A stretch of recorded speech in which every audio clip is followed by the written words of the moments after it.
Okay, it is pouring today, as you can see and probably hear. A little update, I guess, about my recovery for the wisdom tooth. I still don't feel any pain at all. The bleeding, it seems like any type of major bleeding stopped really early on. I don't notice anything crazy. It's just sometimes you'll notice there is like a drip of blood. Just say if you're eating or something like that and some liquid touches it, then you'll see blood. I think that's pretty normal, right? Basically it didn't fully close 100%, so any kind of pressure will basically drip a little bit out. So yeah, anytime I move it or move it too much, then I'll notice it. So I'll try to make it quick again today. I guess the first thing I read that was interesting was a follow-up to that story yesterday about DJI being on a US blacklist now. Like this one says, blacklisting of China's DJI in US threatens to scramble drone industry. Companies' models are popular with consumers, corporates, and public sector buyers. So there's a little tidbits in this article I read that was kind of interesting. Will DJI actually respond to this? And apparently they did. It said here, DJI said on Friday it was, quote, disappointed about the Commerce Department's decision, adding customers in America can continue to buy and use DJI products normally. So that's the thing too. It's normal at the time being, but at the same time, is this a potential foreshadowing of things to come? Imagine if their products were completely banned, huh? That would be crazy.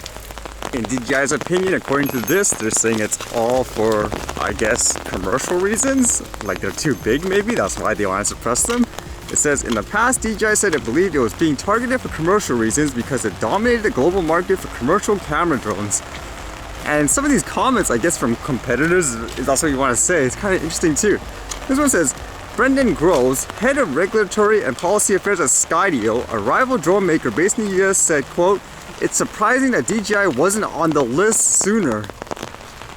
Mr. Groves, a former attorney who used to lead the Justice Department's drone efforts, said that DJI had profited, quote, to the tune of millions of dollars a year on the horrific surveillance state that the Chinese have established over the last 4 years in Xinjiang.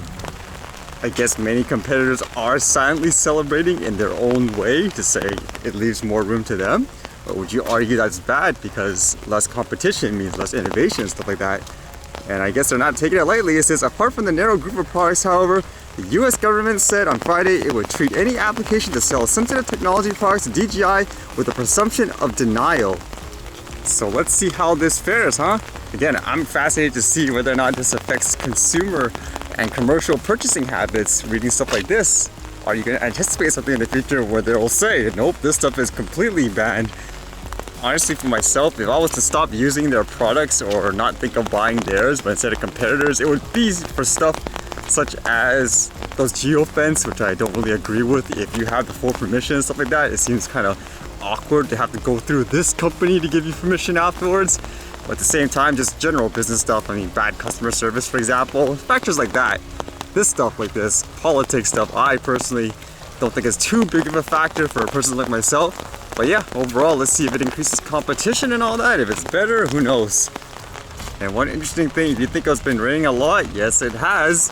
And I guess we can't drive in snow or rain, huh? This news report here says, multiple pedestrians struck in dangerous day on wet Metro Vancouver roads. I guess it's really that bad. You'd think a lot of drivers would be used to heavy rain and stuff like that. I know I'm used to heavy rain just by walking and all that.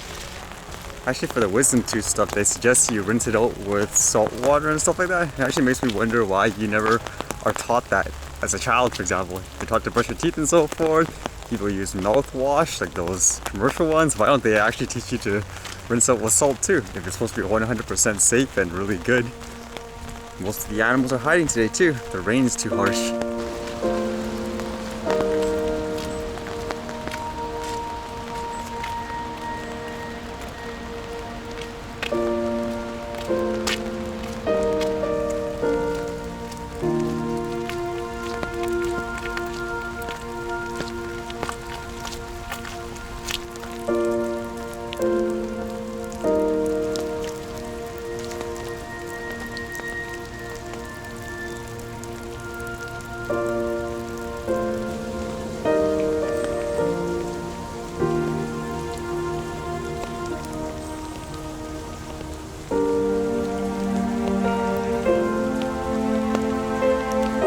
Alright, definitely no flying today. I guess it's time for the archive.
Alright, see you guys later.